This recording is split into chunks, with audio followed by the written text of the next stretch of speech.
नमस्कार। मैं doctor OP Mishra the संकेत लाइव से। आज हम बात करेंगे भ्रष्टाचार के बारे में। उस भ्रष्टाचार के बारे में जो हमारे रगों में दौड़ रहा है, हमारे दिलो दिमाग में छाया हुआ है, उस भ्रष्टाचार के बारे में, और जिसने न केवल हमारे शरीर को बल्कि हमारे मस्तिष्क को, हमारी बुद्धि को, हमारी आत्मा को अपने आक्रोश में ले लिया है। आज मैं उस भ्रष्टाचार के बारे में बात करूंगा।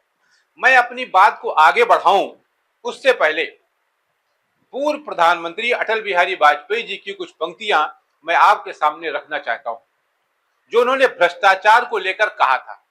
उन्होंने कहा था कि लोकसभा के लिए निर्वाचित प्रत्येक संसद सदस्य अपने संसदीय जीवन का प्रारंभ ही झूठ से करता है।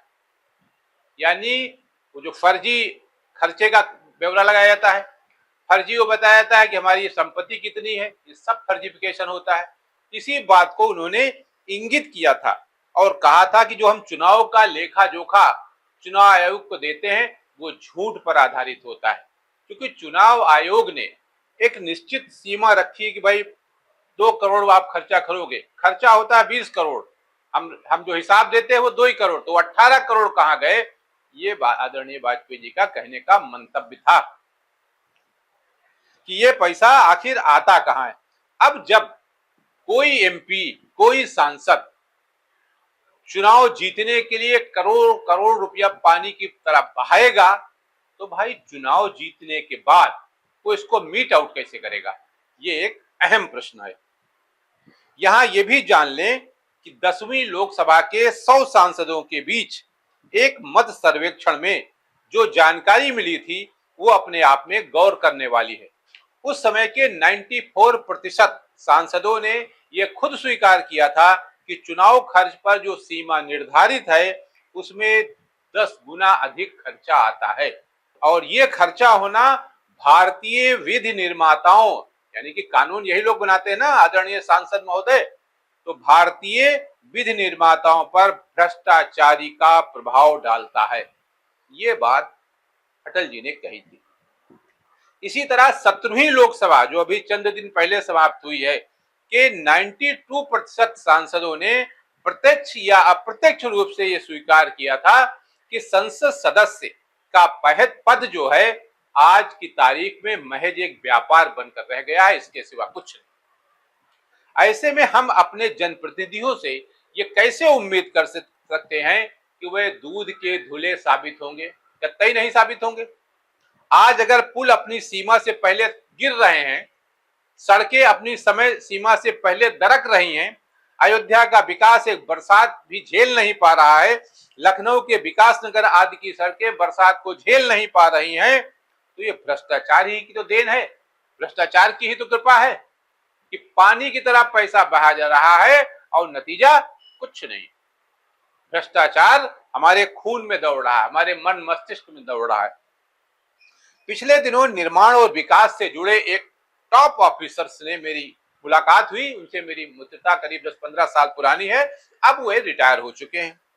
मैंने जब उनसे भ्रष्टाचार और निर्माण तथा विकास को लेकर बात की तो उनका कहना था पहले 10 से 15% विभिन्न स्तर के अधिकारियों में बांटा जाता था। पहले सिस्टम यह था, इतना ही करीब करीब ठेकेदार बचा लेते थे, यानी 15-20% उसमें गया ऑफिसर्स में, 15-20% ठेकेदार ने बचा लिया, यानी 30% ये हो गया, तो 70% में काम हो जाता था। जो 70% बचा था उससे काम होता था, ऐसा काम होता था जो दिखाई भी देता था और टिकाऊ भी होता था। उन्होंने आगे बताया और कहा कि लेकिन अब ऐसा नहीं होता है। मैंने कहा फिर कैसा होता है? उनका कहना था अब किसी परियोजना को स्वीकृत करने के साथ ही मंत्रालय और मुख्यालय स्तर पर, यानी मिनिस्ट्री लेवल पर, और जो डिपार्टमेंट है जो भी उसको बना रही है संस्था, तो मुख्यालय स्तर पर अपना हिस्सा पहले ही काट लेते हैं, यानी पहले ही निपट गए वहां। उनके अनुसार जो कई मामलों में कहीं 40%, कहीं 35%, लेकिन 50% के लगभग वो काट दिया जाता है। यानी 100 रुपए का एक काम आया है, 50 रुपए मंत्रालय में और जो उसका मुख्यालय यहां चले गए, अब बचे 50%। तो 50 रुपए में फिर 20 से 25 रुपया तो ठेकेदार बचा लेगा। बचा कितना? 25 रुपए। 25 रुपए में जब काम होगा तो विकास तो दरक जाएगा ही, सड़क तो फट जाएगी ही। ये हालत है।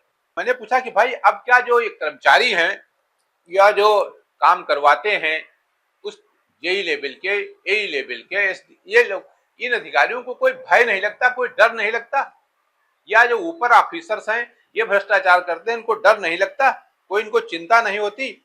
उन अधिकारी का जवाब था कि मंत्रालयों और मुख्यालयों का चूंकि इनको संरक्षण प्राप्त है, वहां पैसा देते हैं ना, इसलिए वे इस बात से भय मुक्त रहते हैं कि हमारा कुछ होने वाला नहीं।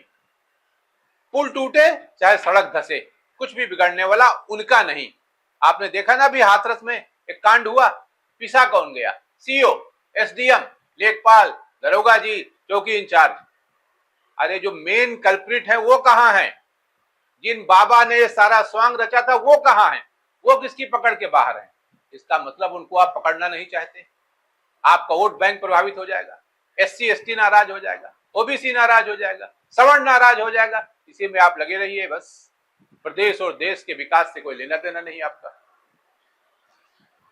तो उनका कहना था चाहे पुल टूट जाए चाहे सड़क टूट जाए, इनसे कुछ फर्क नहीं पड़ता इनके ऊपर, क्योंकि सब शुरू से आखिर तक सब सरीके जुर्म हैं, सब एक ही उसमें हम्माम में सारे नंगे के नंगे, जिसका अंजाम अंत में छोटी मछलियों को भुगतना पड़ता है, छोटे अधिकारियों को भुगतना पड़ता है, छोटे कर्मचारियों को भुगतना पड़ता है। जैसा कि अयोध्या में हुआ, वहां भी आपने क्या देखा? वहां किसका बिगड़ा? वहां कोई top rank officer, top brass का कुछ बिगड़ा? मिनिस्ट्री का कोई आदमी बिगड़ा? जहां से पैसा सैंक्शन हो रहा है उसका कुछ बिगड़ा? कुछ नहीं। टाउन गया, यही गए, एसडीओ गए, ये गए, यही गए, एक्सचेंज चले गए, बस, और मामला टाइम फिक्स हो गया। तो ये आए दिन होता रहता है। मंत्रालयों या मुख्यालय के किसी भी टॉप ब्रास पर कोई आंच न कभी आई है, न आएगी भविष्य में। आज हालत ये हो गई है कि प्रधानमंत्री तथा मुख्यमंत्री के जो पसंदीदा प्रोजेक्ट्स हैं उसमें भी वही मापदंड, यानी 30% 35% में काम होता है, 65-70% घर चला जाता है। कोई फर्क नहीं पड़ता उनके ऊपर कि ये तो प्रधानमंत्री का ड्रीम प्रोजेक्ट है, मुख्यमंत्री का ड्रीम प्रोजेक्ट है, कोई लेना देना नहीं। वही मसाला लगाया जाता है, उतना ही 1/12 का मसाला इस्तेमाल होता है।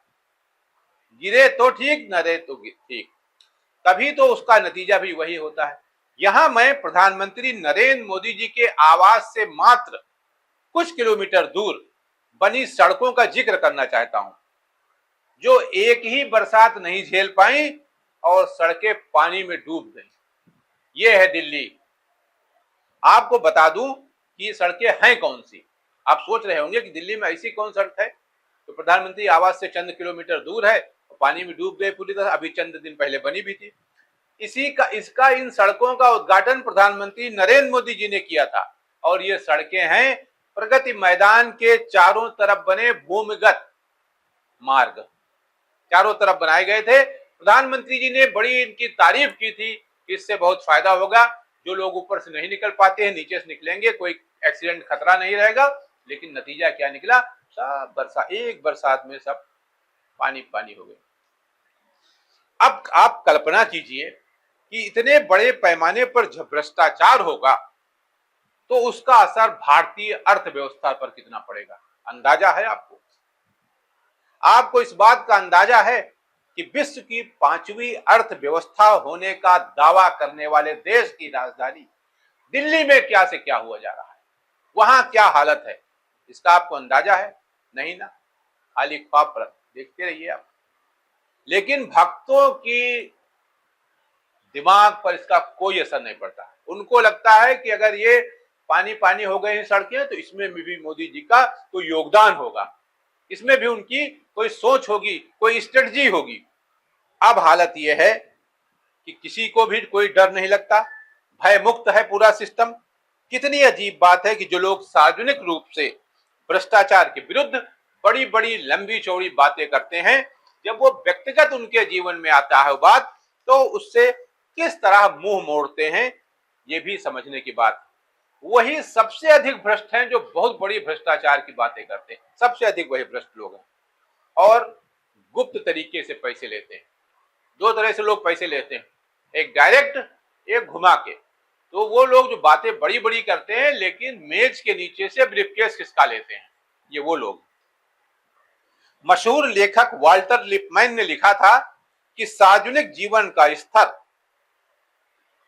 निर्धन रहते हुए भी व्यापारी जगत की अपेक्षा अधिक सामाजिक है, क्योंकि वहां न हर लगे न फटकरी और रंग चोखा आता है। मतलब यह है कि अगर आप सरकारी सेवा में भले छोटी लेवल पे हैं तो जो व्यापार कर रहा है उससे आप लाख दर्जे अच्छे हैं, क्योंकि वहां भ्रष्टाचार का भरपूर मौका है। वैसे भ्रष्टाचार पर लिखने, बोलने और करने के लिए तो बहुत कुछ है, क्योंकि यह हमारे खून को प्रदूषित कर चुका है। लेकिन हमें नहीं लगता कि भ्रष्टाचार कभी समाप्त हो पाएगा। हाँ, ये केवल पब्लिक ही है जो भ्रष्टाचार को समाप्त कर सकती है। लोक मत का दबाव ही भ्रष्टाचार को समाप्त कर सकता है। पब्लिक का जो पावर है वो भ्रष्टाचार को समाप्त कर सकता है, इसमें कोई दो राय नहीं। लेकिन पब्लिक इतनी जल्दी जागती कहां है जो भ्रष्टाचार के खिलाफ खड़ी हो जाए? क्योंकि अब इसके अलावा हमारे हिसाब से कोई तरीका नहीं भ्रष्टाचार को समाप्त करने का, क्योंकि अब तो ये फार्मूला चल पड़ा है कि यदि भ्रष्टाचार को परास्त नहीं कर सकते तो उसी भ्रष्टाचार में शामिल हो जाइए आप भी। क्या जरूरत है कि आपको बड़ी बड़ी बातें करने की? नहीं, आप भ्रष्टाचार को समाप्त करते तो उसी गैंग में आप भी शामिल हो जाइए और मजा करिए, बहती गंगा में आप भी हाथ धोइए।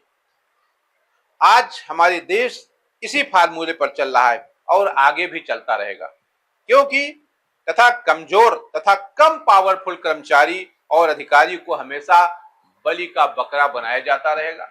उन्हीं की गर्दन नपती रहेगी, उन्हीं की कटती रहेगी, और जो बड़े बड़े मठाधीश हैं उन तक तो आंच भी नहीं जाएगी। कारण कारण यह है कि आम आदमी को भी बस कंडक्टर का भ्रष्टाचार दिखाई देता है, सिपाही का भ्रष्टाचार दिखाई देता है, चौराहे पर धूप में खड़े होमगार्ड का भ्रष्टाचार दिखाई देता है, बिजली विभाग के लाइनमैन का भ्रष्टाचार दिखाई देता है। उसकी वजह यह है कि हमारी पहुंच वहीं तक है, इसके ऊपर हमारी पहुंच ही नहीं। जब हमारी पहुंच ही नहीं तो हमको भ्रष्टाचार दिखे कहां? हाई लेवल मंत्रालय में भ्रष्टाचार हो रहा, हम मंत्रालय में घुस नहीं सकते, हमको भ्रष्टाचार दिखेगा कहां?